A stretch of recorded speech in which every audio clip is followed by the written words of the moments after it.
What is up, guys? Welcome to the Rapid Potential YouTube channel.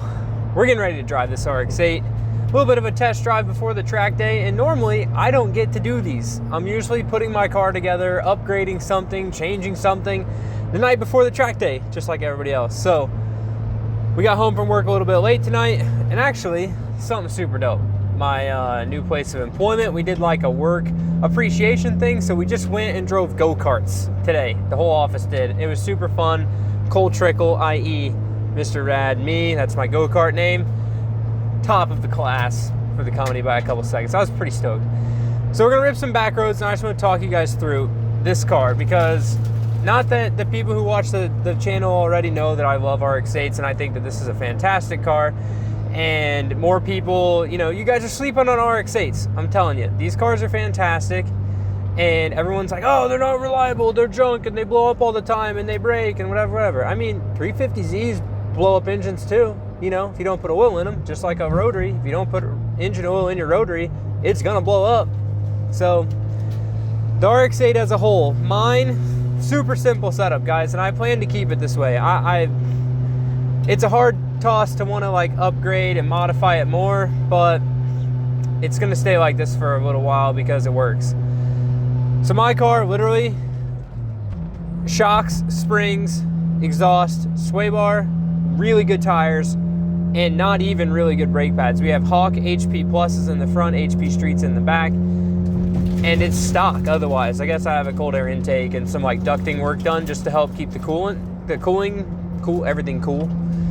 But other than that, largely a stock car, and it was a basically stock drivetrain car at the last 3 track events, so stock airbox even.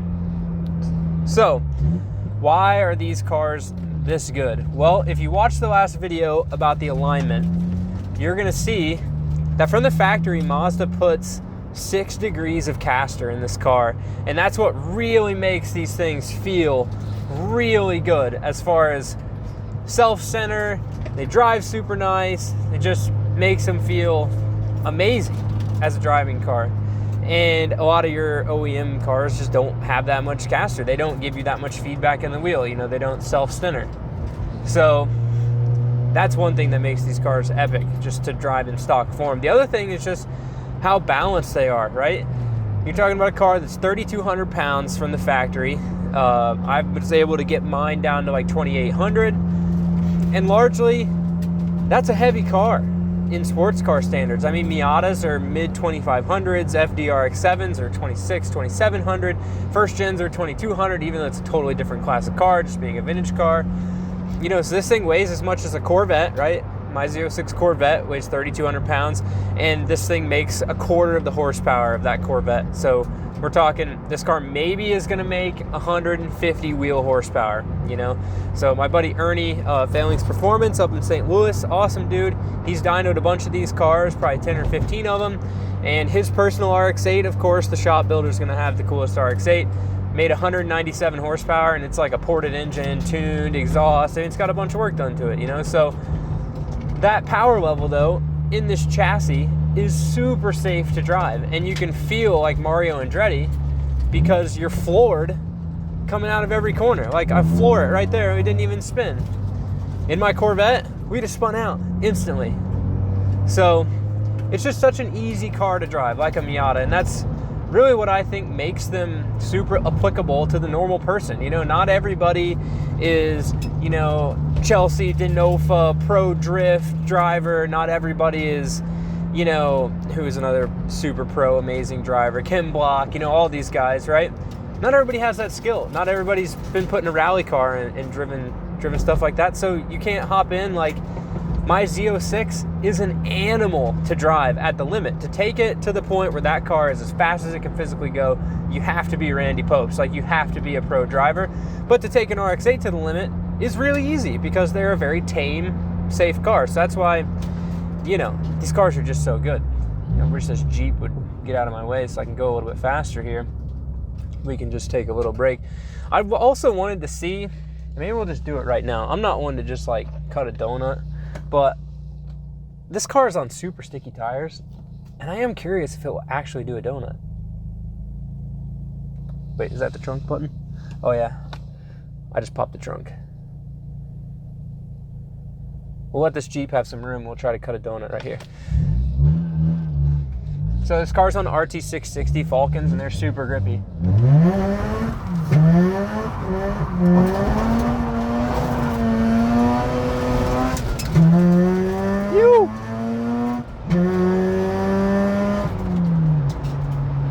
I'd say it'll cut a donut on RT660s pretty good in first gear. Man, this thing sounds good. So anyways, y'all are sleeping on RX8s. They drive super nice. Another thing I want to talk to you about before we get to the real twisty roads and catch this Jeep is just price, okay?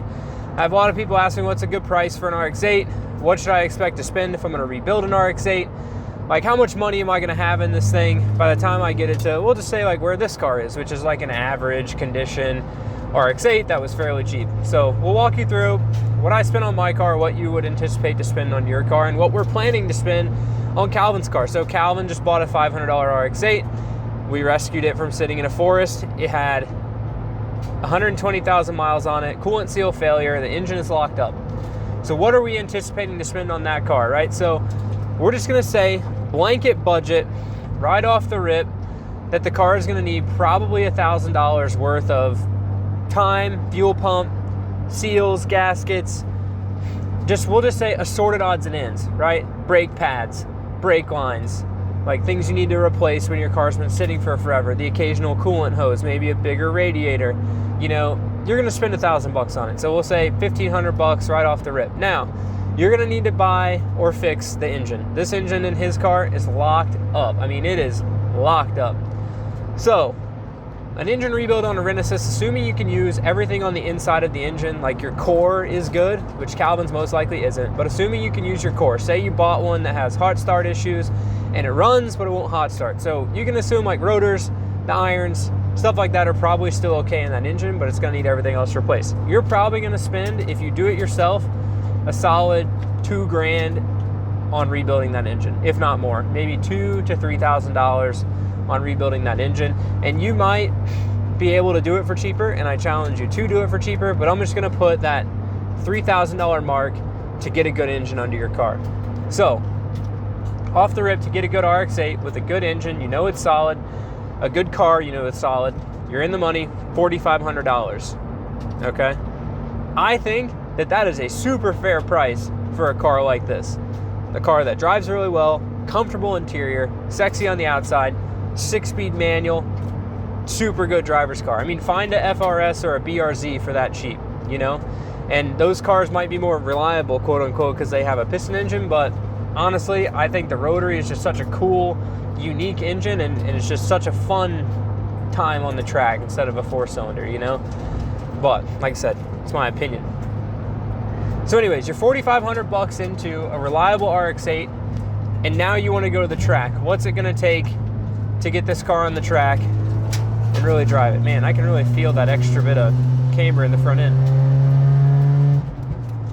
So any car that you take to the track, and I am not a pro driver. I am not a guy that, you know, has teams of people to help me set up a car. I'm just a guy with a small YouTube channel that likes rotary cars and really wants to be a good driver and practices a lot. So anyways,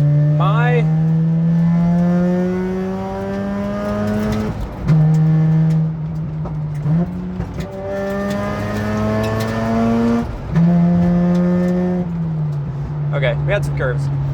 So my like proven solution that me, my buddies, that everyone that I kind of know runs for their track/street cars, okay, is a good set of shocks and springs, a good set of brake pads, and a good set of tires. If you have those three things, you're gonna be able to control your car on the track. It's not gonna bottom out, not gonna do weird stuff because of the suspension. Your brakes will not get hot. That is most likely the limiting factor of any stock car's brakes. Even my Corvette, I can get the brakes really hot, and it's a Z06 and comes with good pads. And then tires. Once you start driving your car hard, I would advise you to not buy coilovers, not buy fancy suspension. Buy an extra set of tires and wheels that you can put really sticky tires on and put on your car when you go to the track. That's gonna make your car so much more fun to lap after lap after lap after lap. than trying to get out there on all seasons and you get them all greasy and you're sliding all over the place. Now, I know sliding all over the place is fun, but when your buddy is out there in a slower car than you, oh dear, and he has better tires and he's just outrunning you through all the corners, that's why. It's not his suspension, it's not this, it's because tires are what you interact with the ground with, and if that interaction is horrible, then don't expect to go fast. You know, if you put an Indy car on Super Swamp or TSLs, it doesn't matter how much carbon fibre is in that thing, it's not going to handle worth the crap on those tires. So tires are super important, and that's what this car with the RT660s, they're a great budget tire, $180 a piece on a 17-inch wheel, and they work really well. But that's all you need, guys. It's all you need to take one of these cars out and have a good time. And let me tell you, I wish I could have Calvin just sit here in the seat next to me, or Keith from the Tail of the Dragon trip. Well, let me tell you, if you go watch the Tail of the Dragon video in this car, I show this car zero mechanical sympathy. It sees off the charts oil temps. I don't care. I just bury it in the rev limiter, 9,500 RPM. Who cares? If it breaks, it breaks. And this car takes it. It just takes it. You know, I would be afraid to drive my Corvette that hard. One, because it would be astoundingly fast, but two, just because, like, I really don't want to break it, you know? And this car is basically expendable. You can also hear all of the stuff that my tires are throwing up from the road. So, buy an RX-8, guys. You won't regret it unless it blows up and then you're really sad and you didn't have enough money to fix it. But I would say this, if you're gonna buy an RX-8, go back on the channel and check out some videos. We're gonna be rebuilding a couple RX-8 engines soon. Don't be afraid of the rotary engine. They are super easy. And if you can't find a shop to work on it, you don't really need that many tools to be able to build one of these cars and maintain one of these cars and do all that. And if you start with a good RX-8, you'll be just fine. So I wouldn't be that scared of it, you know. And if it breaks, guys, you know, it breaks, I guess. I don't know.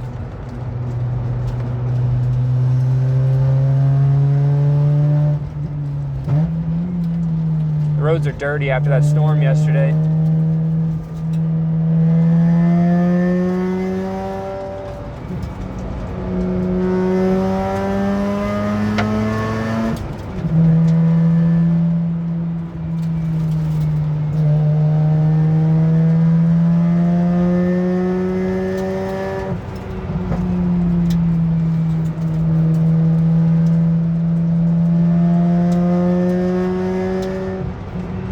Gosh, this thing sounds so good.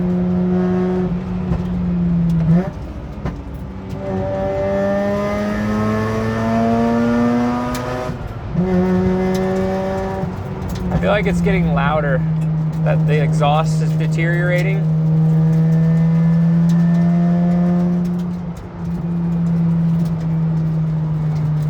Either that or because I removed more stuff from the back of my car, I'm just hearing more noise. Might be the latter.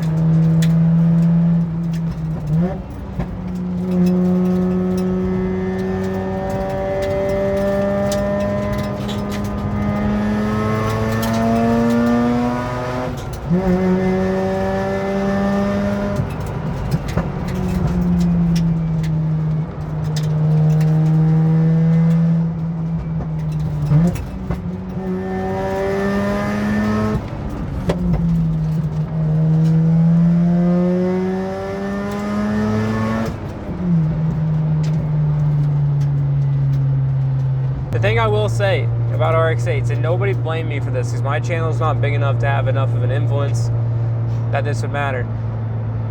RX-8s will never be cheaper than they are right now. You will never be able to get one of these cars for this price that they are right now again. So if you find them, buy them. They're only going to go up in value, especially when people keep pawning them off as junk and getting rid of them. Look at the way that RX-7s went, right? 5 years ago, you could buy a first-gen RX-7 for $600, and you could have a nice car for $600 and need a little bit of work.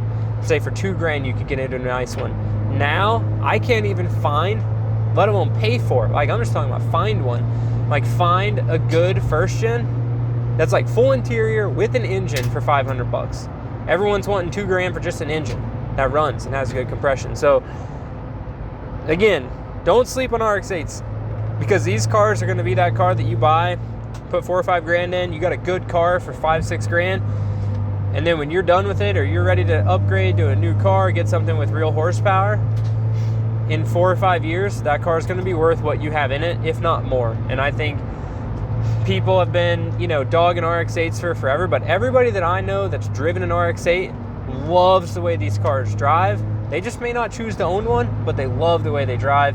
And I think that right there is going to make these cars just not really shoot up in value, but they're just going to hold their value. And even then, name another 6-speed, super fun driver's car that you can buy for under $10,000 right now. You know what I mean? Everything's getting expensive, and that's just, you know, I guess it's a way of life. You know, my parents will say, "Oh, I remember when you can get a '67 Camaro for $2,000." You know, I've never lived when you could get a '67 Camaro for under $20,000, let alone $2,000. So we're just going to be saying the same thing about all these cool cars that we're growing up around right now in 5 or 10 years, and wishing we'd have bought one. So don't let me be the guy that says, "I told you so," when you passed on an RX-8 and you should have bought one, and then it becomes too expensive. Because I don't know what car is going to come in line behind these, right? Like what car that is, we'll say like 10 to 15 grand right now, what car is going to be worth $7,000 in 3 to 5 years? You know what I mean? People are starting to realize that car manufacturers aren't making super fun cars anymore, and they're starting to hoard and buy all the old ones. You know, you just like got to now, right?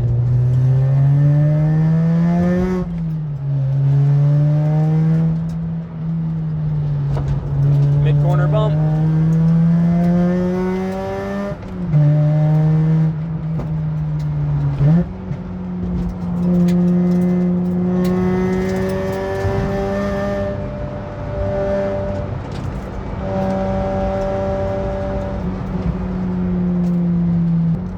Another thing, guys, definitely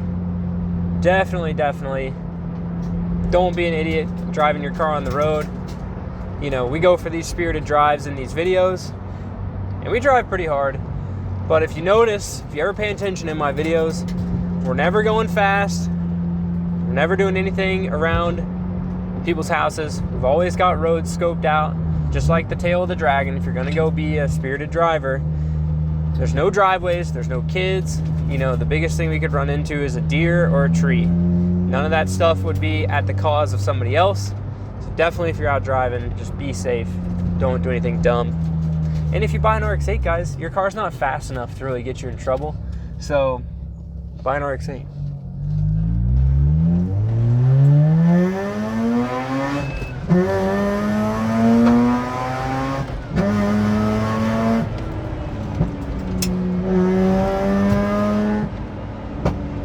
Forgot this road's super dirty. Ah. Oh, yellow headlights for the win, guys, huh? My road stays wet with all the trees, so it gets real slick down here.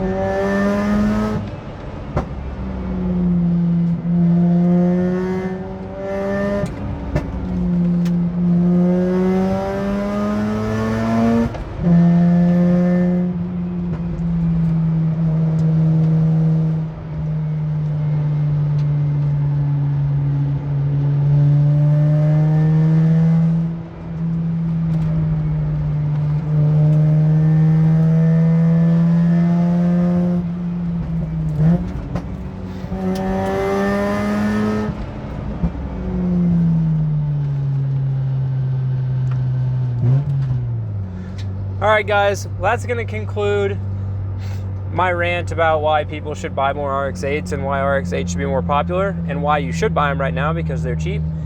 And I know I'm going to regret saying that, because then when I inevitably crash this or want to buy another RX-8, it's going to be too expensive. But I don't think that me saying that's going to have that big of a change on it. And I'm hoping I can just convince all my friends to buy all the RX-8s before you guys can. So with that, guys, I hope you enjoyed the video. I've been loving that you guys have been loving the RX-8 content. We're going to the track tomorrow, And I'm excited to see what this thing puts down, and I'm excited to share that video with you guys next week. I think that's going to be a fantastic video.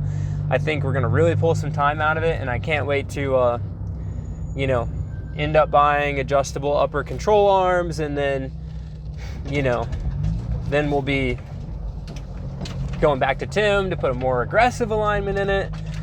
And then we'll be buying a new set of tires that's probably more aggressive, and then it turns into a race car. Then I'm going to be trying to find somebody to do a sunroof delete for me and cutting more weight out of it. Because see, Calvin got lucky and bought a car with no sunroof, and I bought the car that was available and had a sunroof. So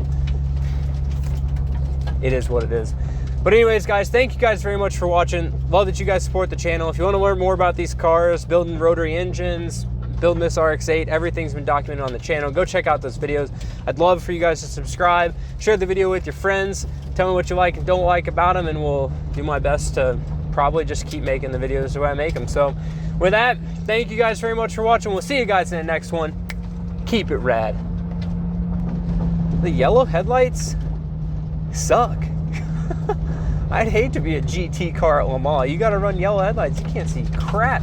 That, and we're like kind of that awkward low light scenario right now where, you know, headlights and no headlights or whatever. But this car does have the factory HIDs, which is it's a win. Oh well, back in the shop, ready to get put on the trailer. We're gonna nut and bolt it. Ugh. Oh man. The ultimate RX-8 question, guys. You were getting a long into the video. Does your car hot start? Yes, it does.